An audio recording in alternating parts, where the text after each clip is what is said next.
he is about to say, I'll prove this message. Go ahead. The left-wing gender insanity being pushed on our children is an act of child abuse. Very simple. Here's my plan to stop the chemical, physical, and emotional mutilation of our youth. On day one, I will revoke Joe Biden's cruel policies on so-called gender-affirming care. Ridiculous. A process that includes giving kids puberty blockers, mutating their physical appearance, and ultimately performing surgery on minor children. Can you believe this?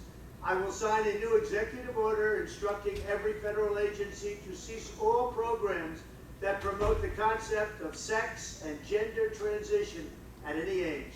I will then ask Congress to permanently stop federal taxpayer dollars from being used to promote or pay for these procedures and pass a law prohibiting child sexual mutilation in all 50 states. It will go very quickly.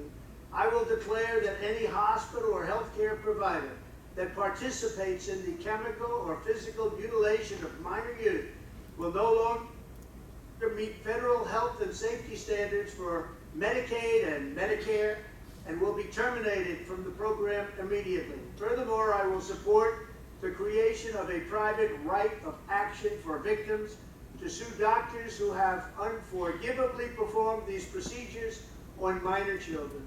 The Department of Justice will investigate Big Pharma and the big hospital networks to determine whether they have deliberately covered up horrific long-term side effects of sex transitions in order to get rich at the expense of vulnerable patients, in this case, very vulnerable. We will also investigate whether Big Pharma or others have illegally marketed hormones and puberty blockers which are in no way licensed or approved for this use.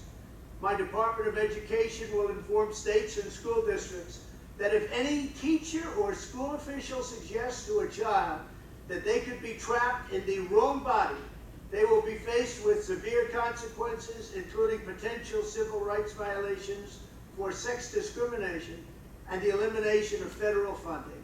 As part of our new credentialing body for teachers, we will promote positive education about the nuclear family, the roles of mothers and fathers, and celebrating rather than erasing the things that make men and women different and unique.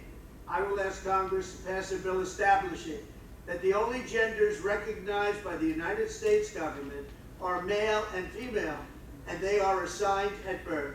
The bill will also make clear that Title IX prohibits men from participating in women's sports, and we will protect the rights of parents from being forced to allow their minor child to assume a gender which is new and an identity without the parents' consent. The identity will not be new, and it will not be without parental consent. No serious country should be telling its children that they were born with the wrong gender, a concept that was never heard of in all of human history. Nobody's ever heard of this, what's happening today. It was all when the radical left invented it just a few years ago. Under my leadership, this madness will end. Thank you very much. Okay, so that last part, they start clapping. Don't start macking. Yes, we can. Make America great again.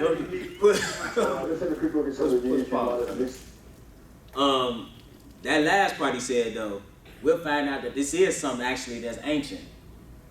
It actually is. But he said something. He said right before that. He said no serious country, is going for this. You think you know what they're doing in China right now? In China, they have already said we don't want any effeminized men in the media at all. That's what China's saying. Why are they saying that? Because they're trying to be a superpower. How you gonna be a superpower when you have effeminized? You done made all your men into females. You're not going to be a superpower for long.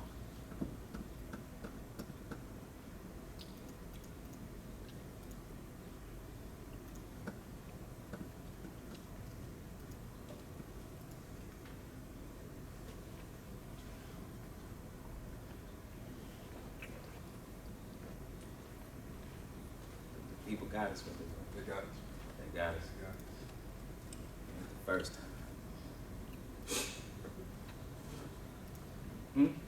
Am I done with that? Do you have your references like right now? Yes, 30 something slides on it.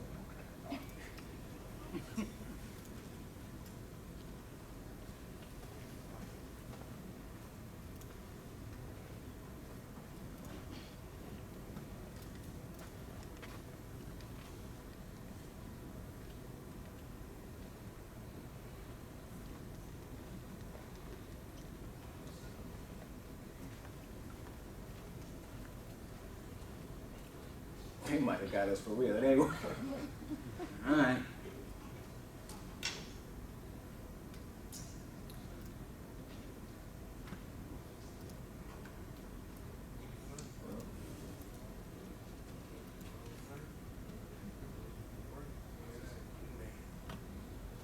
It never went off.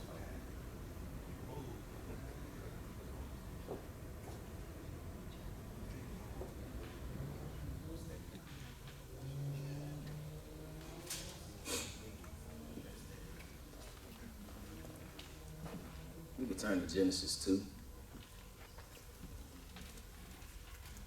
while we get it together. Genesis 2, and we'll pick it up at verse 18.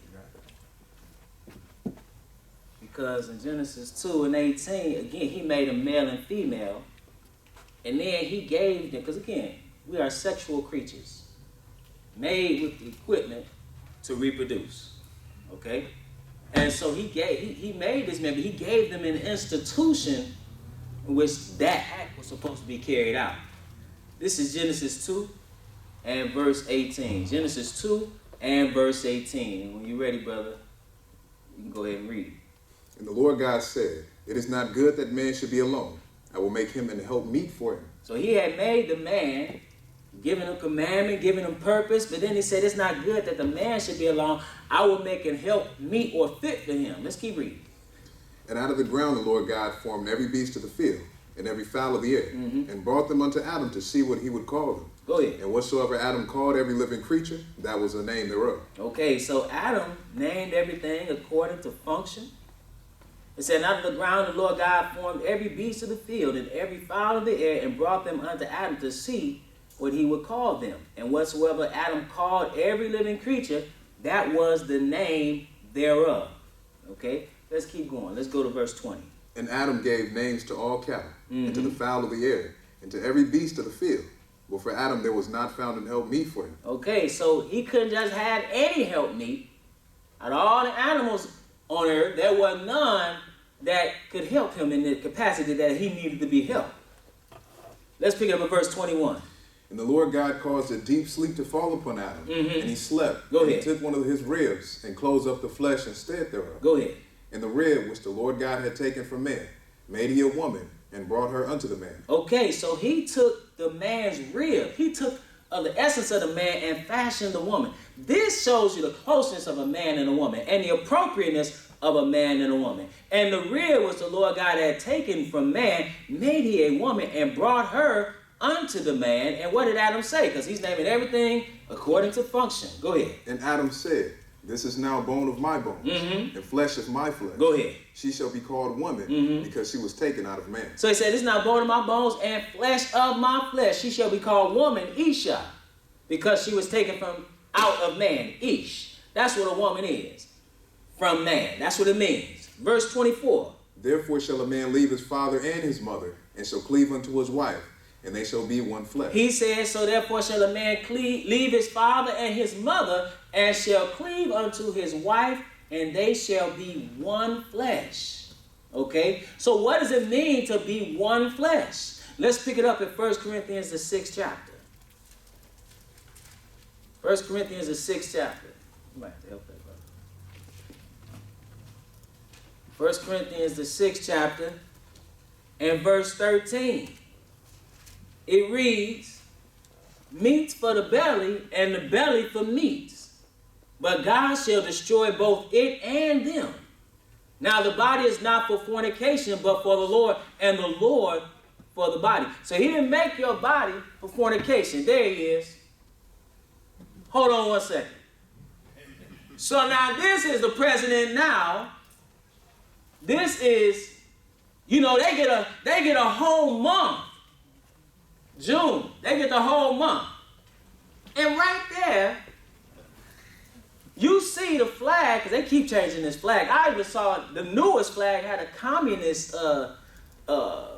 sickle and hammer on it. So now, because if you understand, these ideas are all coming from outside of this country. But that's another thing. So you see, they breaking all flag protocol. Not that I care about the American flag, but they breaking all American flag protocol and putting it up there, trying to celebrate these people. It was they had it at some embassy where they put it above the American flag. So now they got all these people, and then they got one, they had to ban him because he out there bare-chested, but he got women's breasts, but he out there bare-chested at the parade in front of the White House. They got coked up in there. What they doing up in the White House? Rick James dead. Whose coke was that? That's what's going on in the world, in the country. Go to the next slide for me.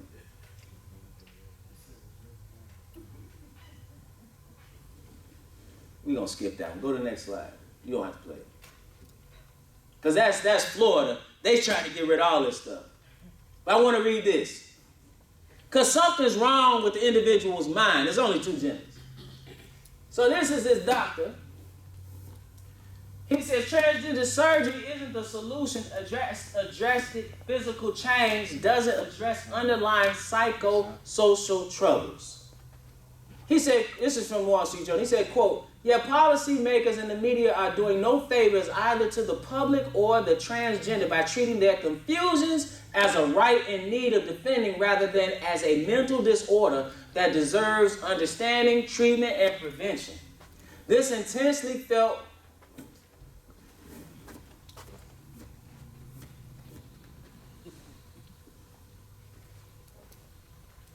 what are we doing?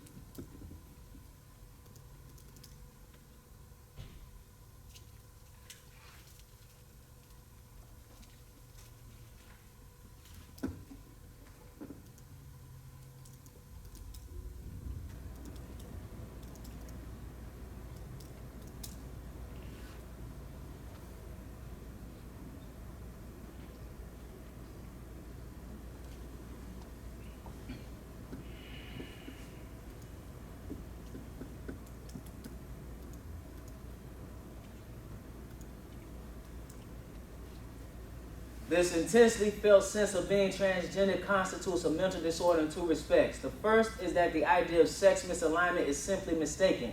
It does not correspond with physical reality. Again, the physical reality is that if you have certain body parts, you are female. If you have other body parts, you are male. The second is that it can lead to grim psychological outcomes. So you had this surgery, but you walking around like it's the real thing. It's like you go get some, you want some Jordans, but then you go to Payless and get some fake shoes, and you walking around like they Jordans, and you getting looks, because those not Jordans. We used to call them woofies. So you walking around like you, or buddies, like you walking around like it's the real thing, and it's not. And up here, maybe at that $20 purchase, for a second, you thought it was real. The world lets you know it's not. Now, we ain't talking about shoes. We talking about literally dismembering people. Making changes to people's physiology that cannot be rectified. That in a lot of cases cause tremendous pain physically. Now it's added to the psychological pain. The second is that it can lead to grim psychological outcomes. The transgender suffer a disorder of assumption, like those in other disorders familiar to psychiatrists. With the transgender, the disordered assumption is that the individual differs from what seems given in nature, namely one's maleness or femaleness. Other kinds of disordered assumptions are held by those who suffer from anorexia and bulimia. Like they'll think they're one way, they'll look in the mirror and they'll see one thing, but you only weigh 95 pounds, you think you're obese. That's not the case. Or the assumption that departs from physical reality is the belief by the dangerously thin that are overweight. Let's go back to the word. I just wanted to show you that picture and and read this. Because people don't need to be lied to. People don't need these surgeries. These kids don't need these puberty blockers. But one flesh, we were there. Let's start over. Let's go to, we're in 1 Corinthians, the 6th chapter, and let's pick it up at verse 13. 1 Corinthians 6 and verse 13, because we're here to find out what one flesh means. And it's not just, you don't want a cord. Pick it up at 13 when you're ready to go ahead and read it. Meats for the belly, and the belly for meats. But God shall destroy both it and them. Go ahead. Now the body is not for fornication, but for the Lord. Go ahead. The Lord for the body. And God hath raised up the Lord, and will also raise us up by his own power. Okay, so he didn't make your body for fornication. Let's keep reading. Know ye not that your bodies are the members of Christ? So he made you in his image and in his likeness. Then he said, know ye not that your bodies are the members of Christ? So you're in union with Christ. He says, shall I what? Shall I then take the members of Christ and make them the members of an harlot? Shall I then take the members of Christ and make them the members of an harlot or a prostitute or a whore? Should you do that? God forbid. God forbid. What does he say? What?